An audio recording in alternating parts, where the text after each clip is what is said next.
Konec lanskega avgusta sem izvedel za diagnozo akutne mieloblastne levkemije. To je bolezen, ki te v resnici spravi v grob, in to v nekaj tednih, če ni zdravljenja. In tudi če je zdravljenje, te zlahka spravi v grob. Ko sem izvedel za bolezen, me je to najprej malo streslo, potem pa ne vem, od kod so se mi v misli pripodile besede: Gospod je moj pastir, nič mi ne manjka. To je moj najljubši psalm, prva vrstica 23. psalma. Ne vem, od kod so se vzele, kar same so prišle. In potem se je pa vse spremenilo. Namesto da bi bival doma, sem bil v izolaciji bolniške sobe z enim obiskom na dan, namesto dela, poležavanje v bolniški sobi, namesto športa, slabo počutje zaradi kemoterapije, namesto občutka moči, popolna nemoč in zanašanje na kemijo. In naenkrat namesto hitenja veliko časa.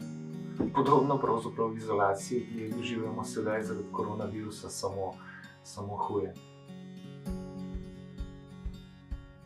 Da moraš prej biti vera v Boga, magari ona čisto navadna, tradicionalna, ki smo jo dobili od svojih staršev, magari majhna, kot gorčično zrno, in na to se od začetka nasloniš. Med zdravljenjem levkemije pa se človek znajde popolnoma brez svoje obrambe. V mojem primeru popolnoma brez levkocitov, ki nudijo imunsko zaščito. Torej, popolnoma postaneš odvisen od tega, kar Bog daje. Pa naj bodo to zdravila, medicinsko osebje, zdravstveni sistem. In iz te negotovosti, iz te krhkosti je pri meni prišlo tako, da sem nekako začel poglabljati vero, prosil Boga za pomoč, in to v pravzaprav eni taki tudi agoniji te bolezni, pravzaprav, ko nisem mogel prav nič drugega kot samo stegniti roko, in sem si prinesel v svojo posteljo, sem si prinesel Sveto pismo, položil nanj roko in si rekel: Gospod, zdaj ne pa tvoja beseda, Gospod, ti teči v mojo kri skupaj s kemoterapijo. Nikoli nisem imel tega občutka, da mi Bog zapustil, niti se nisem to veliko spraševal. Ta milost mi je bila pa dana. Nikoli nisem učital Bogu, zakaj raven jaz, zakaj pa ne, kaj sem pa jaz poseben, ko vidiš na oddelku nekaj 10 bolnikov s tako težko ali še hujšimi boleznimi.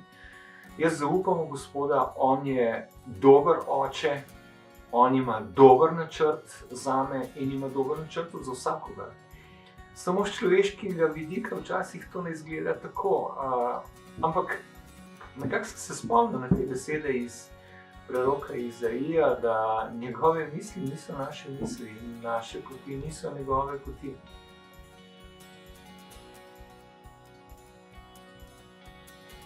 Izredno pomembno je, da imaš odnose z najbližjimi v preizkušnji težke bolezni urejene, da bližnji radi prihajajo na obisk, da se radi pogovarjajo. V taki bolezni je pa po drugi strani človek popolnoma gol in bos, popolnoma krhk. In iz te krhkosti in iz vere v Boga in posledično pravzaprav iz vere v Boga prihaja mir. In tega miru ti ne more dati noben drug človek, niti najbližji ne. Mir med tako težko boleznijo torej lahko dobiš, po moje, lahko samo od Boga. Le iz tega miru lahko potem sprejmeš bolezen in lahko potem tudi izročiš končni izid te bolezni v Božje roke.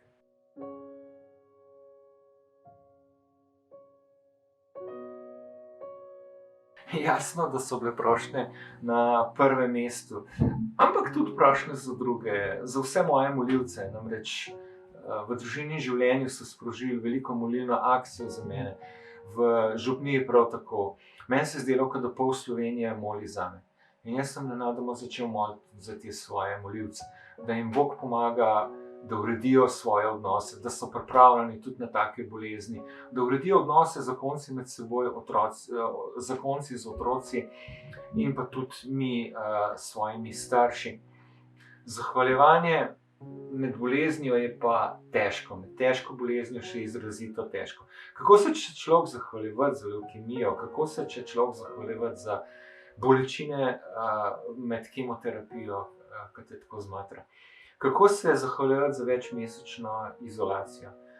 To sva enkrat z Marinko se pogovarjala o tem in mi je rekla, zahvaljuj se za to, kar imaš, zahvaljuj se za to, da imaš dostop do zdravil, zahvaljuj se za odlične zdravnike, zahvaljuj se za prijazne sestre, zahvaljuj se za ta sistem, ki očitno deluje, ki te zdravi.